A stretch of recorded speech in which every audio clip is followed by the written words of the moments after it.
Welcome to the पाठशाला। हम अपनी रिवीजन क्लासेस कर रहे हैं। आज की रिवीजन क्लास में हम कुछ इंपॉर्टेंट क्वेश्चन देखने वाले हैं जो वर्ब पे बेस्ड होते हैं। सेंटेंस इंप्रूवमेंट के क्वेश्चन होते हैं और उनके ऑप्शन में वर्ब दिया रहता है और आपको बेस्ट वर्ब चूज करना होता है। सबसे पहले तो आप ये समझ लीजिए कि हम अपना ये वाला पार्ट जो लीकेज है वो फिल करने की कोशिश कर रहे हैं। और दूसरी बात ये कि आप में से किसी ने अगर ये चैनल सब्सक्राइब नहीं किया तो चैनल सब्सक्राइब कर लीजिए। तीसरी बात ये कि टीयर 2 की क्लासेज जो है 30 अगस्त से स्टार्ट होगी, तो इसको अपने दिमाग में बनाए रखिए और ऑन टाइम रहिएगा। और जो हमारी शेड्यूल्ड वीडियो जो है एसएससी सीजीएल 2018 के लिए, वो हमने अपने नेक्स्ट चैनल पे, एक नया चैनल है जिसकी जो है आपको लिंक इंड स्क्रीन पे, कार्ड पे और नीचे डिस्क्रिप्शन में दी रही होती है, तो वहाँ पे आपको जाके ज्वाइन करना है। एसएससी सीजीएल 2018 के लिए हमारी 5 महीने की 2 शिफ्ट होने वाली है। तो चलिए बगैर टाइम वेस्ट किए हुए आज के क्वेश्चन देखते हैं। सबसे पहला क्वेश्चन है आज का हमारा, the suspected couple was taken away from the airport through a side entrance to take the police station for interrogation. The suspected couple was taken away from the airport through a side entrance to the police station for interrogation. यहाँ पे आपको ये समझना है जैसे taken away दिया हुआ है। अब आप सेंटेंस को अगर सही से ध्यान से समझेंगे तो आपको लगेगा कि टेकन अवे का मतलब होता है ले जाना। टेकन अवे का मतलब होता है एक तरीके से कोई चीज़ छीन लेना, छीन लेना। टेकन अवे का मतलब होता है ले जाना नहीं। Just suspected couple was taken away from the airport, यहाँ पे सेंटेंस का मतलब यह है कि जो कपल जो है सस्पेक्टेड थे उनको ले जाया गया एयरपोर्ट से through a side entrance, side entrance के द्वारा पुलिस स्टेशन पे इंट्रोगेशन के लिए। यहाँ पे आपको अप्रोप्रिएट वर्ब चुनना है। टेकन अवे यहाँ पे अप्रोप्रिएट वर्ड नहीं है, यहाँ पे जो है विस्क्ड अप्रोप्रिएट वर्ड होगा, क्योंकि विस्क्ड का मतलब होता है कि किसी को जल्दी से कहीं पे ले जाना। तो यहाँ पे टेकन अवे की जगह आपको विस्क लेना पड़ेगा। रस्ट, गाइडेड, इन सब में कहीं ना कहीं आपके दिमाग में कन्फ्यूजन जरूर होता है। सबसे पहले तो यही कन्फ्यूज होगा कि टेकन अवे क्यों नहीं सही है। टेकन अवे का मतलब होता है छीन लेना। नेक्स्ट है, since setting up the club has produced so many players.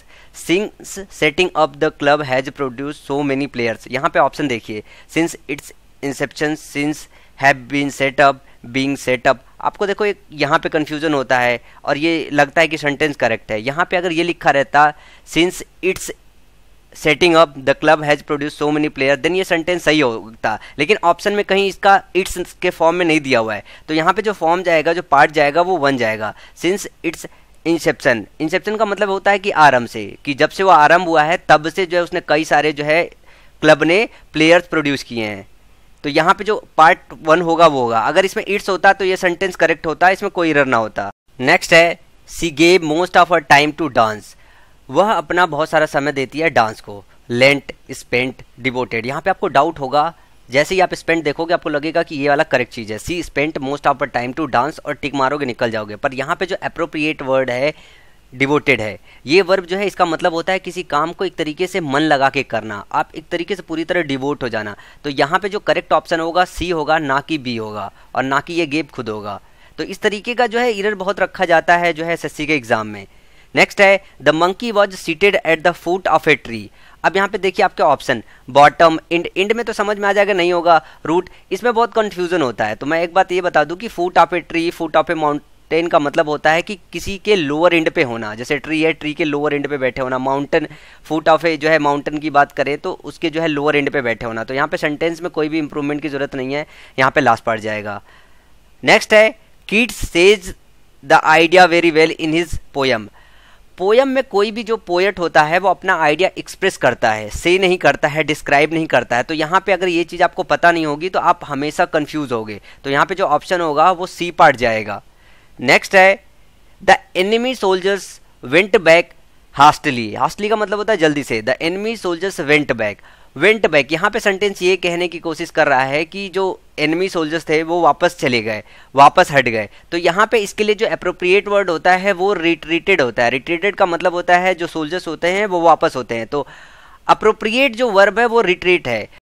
Return का मतलब होता है वापस लौटना, वापस लौटाना। एंड रिट्रेंच्ड का मतलब होता है छटनी करना, छटनी करना। इस हिसाब से भी जो अप्रोप्रिएट जो वर्ड है वो रिट्रीज, ये आपका वर्ड होगा जो है यहाँ पे ऑप्शन में आएगा वेंट बैक की जगह। नेक्स्ट है, the transport workers have organise a strike asking for more salary. जब भी वर्कर जो है स्ट्राइक जो है ऑर्गेनाइज करते हैं तो डिमांड करते हैं, आस्क नहीं करते हैं, रिक्वेस्ट नहीं करते हैं। तो यहाँ पे जो अप्रोप्रिएट जो है वर्ड होगा वो होगा डिमांडिंग। नेक्स्ट है, it was मियर affection that stopped him from beating his son. मियर affection, मात्र अफेक्शन, अफेक्शन का मतलब होता है प्यार, लाड, दुलार, यूं समझ सकते हैं। यहाँ पे जो करेक्ट जो है पार्ट होगा इसका वो होगा फिलियल। फिलियल इसलिए होगा, फिलियल का मतलब होता है संतान संबंधी, संतान संबंधी। तो संतान संबंधी जो अफेक्शन था उस वजह से वो अपने बच्चे को मारने से रुक गया। तो it was filial affection appropriate जो है यहाँ पे वर्ड होगा। नेक्स्ट है the British superiority all over Africa and Asia collapsed in the first of the 20th century. The British superiority, अब यहाँ पे जो अप्रोप्रिएट वर्ड होता है ना, ब्रिटिश सुपरियरिटी का मतलब यहाँ पे कहना ये चाह रहा है कि ब्रिटिश का जो है प्रभुत्व था। तो इसके लिए जो उचित वर्ड होता है वो होता है डोमिनियन। इसका मतलब होता है प्रभुत्व।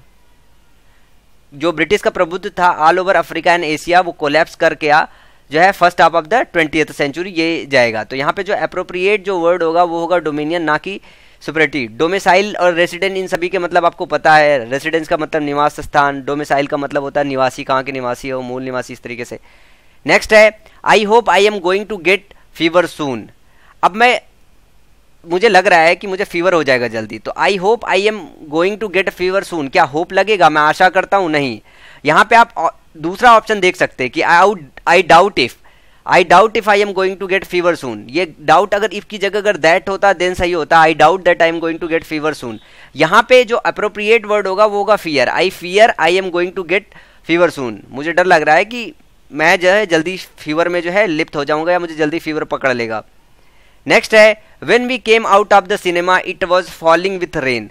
यहाँ पे फॉलिंग विथ रेन नहीं होगा, देख के ही पता चल रहा होगा कि ये वर्ड कुछ अटपटा सा लग रहा है, ऐसा तो नहीं लिखते। डिसेंडिंग ये नहीं होगा। ड्रॉपिंग में कंफ्यूज हो सकते हो, लेकिन यहाँ समझ लिए पावरिंग का मतलब क्या होता है। एक तो पावर का मतलब होता है उड़ेलना, एक दूसरा पावर का मतलब होता है, पावरिंग का मतलब होता है बोले तो घनघोर। घनघोर जैसे ही आप इसका हिंदी मतलब जानेंगे घनघोर, वैसे ही समझ जाएंगे अच्छा ये पार्ट सही है, कि जैसे मैं बाहर निकला घनघोर बारिश हो रही थी। नेक्स्ट है serious charges of corruption were levied against him. यहाँ पे समझिए कि दो वर्ड होते हैं, एक होता है LEVIED और दूसरा होता है LEVELLED, लीवेल्ड। इसका मतलब होता है चार्ज लगाना या आरोप लगाना, आरोप लगाना। और इसका मतलब होता है कि कर लगाना, कर वसूलना, कर लगाना, उस सेंस में आता है, कर के सेंस में। तो यहाँ पे जो अप्रोप्रिएट वर्ड होगा वो लेवल्ड ये वाला होगा, ना कि ये लिवाइड वाला होगा। नेक्स्ट है a lot of blood said could have been saved had the administration taken timely action। बहुत सारा रक्तपात बचाया जा सकता था अगर एडमिनिस्ट्रेशन ने टाइम से एक्शन लिया होता। तो यहाँ पे समझिए कि सेव्ड हम क्यों नहीं लेंगे। सेव का मतलब ये होता है कि कोई चीज़ अगर घटना घट रही होती है, जैसे आग फायर वगैरह में कुछ चीज़ हो रही हो और वहाँ से कोई चीज़ सेव की जा रही हो, तो अगर कोई प्रॉब्लम घट रही हो उससे कोई चीज़ बचाने को हम सेव कहते हैं, वहाँ पे हम प्रोटेक्टेड इस्तेमाल करते हैं। स्क्यूड का मतलब होता है एक तरीके से परहेज करना, परहेज करना। और प्रिवेंट का मतलब ये होता है कि कोई चीज़ घटने से पहले ही रोक लेना। तो यहाँ पे जो अप्रोप्रिएट वर्ड होगा वो होगा प्रिवेंटेड, क्योंकि जो सेंटेंस है हमारा ये कहने की कोशिश कर रहा है कि अगर एडमिनिस्ट्रेशन ने टाइम से एक्शन लिया होता तो घटना हुई ही ना होती। तो इसके लिए जो अप्रोप्रिएट जो वर्ड है वो होगा प्रिवेंटेड। नेक्स्ट है the professor has agreed to take remediable classes for the weaker student. Remediable का मतलब होता है उपचार योग्य, उपचार योग्य। और रिमेडियल का मतलब होता है सुधारात्मक, सुधारात्मक। अगर कोई चीज़ खराब हो, जैसे क्लासेस वगैरह खराब हो गई हो या कोई स्टूडेंट अच्छा ना हो, तो उसको अगर सुधार के लिए कोई क्लास ली जा रही हो तो रिमेडियल क्लासेस होगा, रिमेडिएबल क्लासेस नहीं होगा। रिड्रेसल का मतलब होता है निवारण, और प्रैक्टिस का मतलब आप सभी लोग जानते हैं। नेक्स्ट है माई फूट इज़ पेनिंग। जब भी हमारा कोई बॉडी पेन करता है या उसमें कुछ होता है तो हम पेन नहीं लिखते हैं, उसके लिए हम लिखते हैं एच। तो एचिंग यहाँ पे अप्रोप्रिएट वर्ड होगा, ये ध्यान रखिएगा। जब भी बॉडी में कोई पेन वगैरह हो रहा होता है तो उसके लिए स्टमक पेन, फूट एच, तो एच वर्ड इस्तेमाल करते हैं। तो यहाँ पे माई फूट इज एचिंग, अप्रोप्रिएट जो वर्ड होगा एचिंग होगा। नेक्स्ट है work at the request of your conscience. Conscience का मतलब होता है अंतरात्मा, अपने अंतरात्मा की आवाज़ पे काम करो, उसके आदेश पे काम करो। सेंटेंस का मतलब ये है। तो यहाँ पे जो अप्रोप्रिएट वर्ड होगा बिहेस्ट, इसका मतलब होता है आज्ञा। डिज़ायर का मतलब आप लोग जानते हैं, ऑर्डर का मतलब आप लोग जानते हैं। जो अप्रोप्रिएट वर्ड होगा वो होगा बिहेस्ट। नेक्स्ट है Raju requested me to his birthday party tomorrow. कोई बर्थडे पार्टी पे रिक्वेस्ट नहीं करता है, इनवाइट करता है। इंडल्ज मतलब होता है लिप्त होना। इंस्पायर्ड का मतलब आप लोग जानते हैं। तो यहाँ पे जो अप्रोप्रिएट वर्ड होगा वो होगा इनवाइटेड। नेक्स्ट है the prime minister established a commission to look after the plight of the widows. यहाँ पे जो प्लाइट वर्ड है इसका मतलब होता है दुर्दशा, दुर्दशा। तो आप समझिए कि यहाँ पे जो ऑप्शन में दिया है फॉर्म क्रिएटेड सेटअप, यहाँ पे बहुत कंफ्यूजन होगा। स्टेब्लिश लगेगा कि सही है कि ठीक है, स्टेबल किया, फॉर्म्ड बनाया। यहाँ पे जो अप्रोप्रिएट जो वर्ड होता है वो होता है सेटअप। सेटअप का मतलब है एक रास्ता, एक तरीका जिससे कोई चीज़ ऑर्गेनाइज करके काम किया जाता है। तो the prime minister setup a commission, prime minister ने कमीशन सेटअप किया देखभाल करने के लिए दुर्दशा, जो विधवा लोग हैं उनकी दुर्दशा के लिए। तो यहाँ पे जो अप्रोप्रिएट वर्ड होगा वो होगा सेटअप। नेक्स्ट है he decided to reveal the corruption in his department to the media.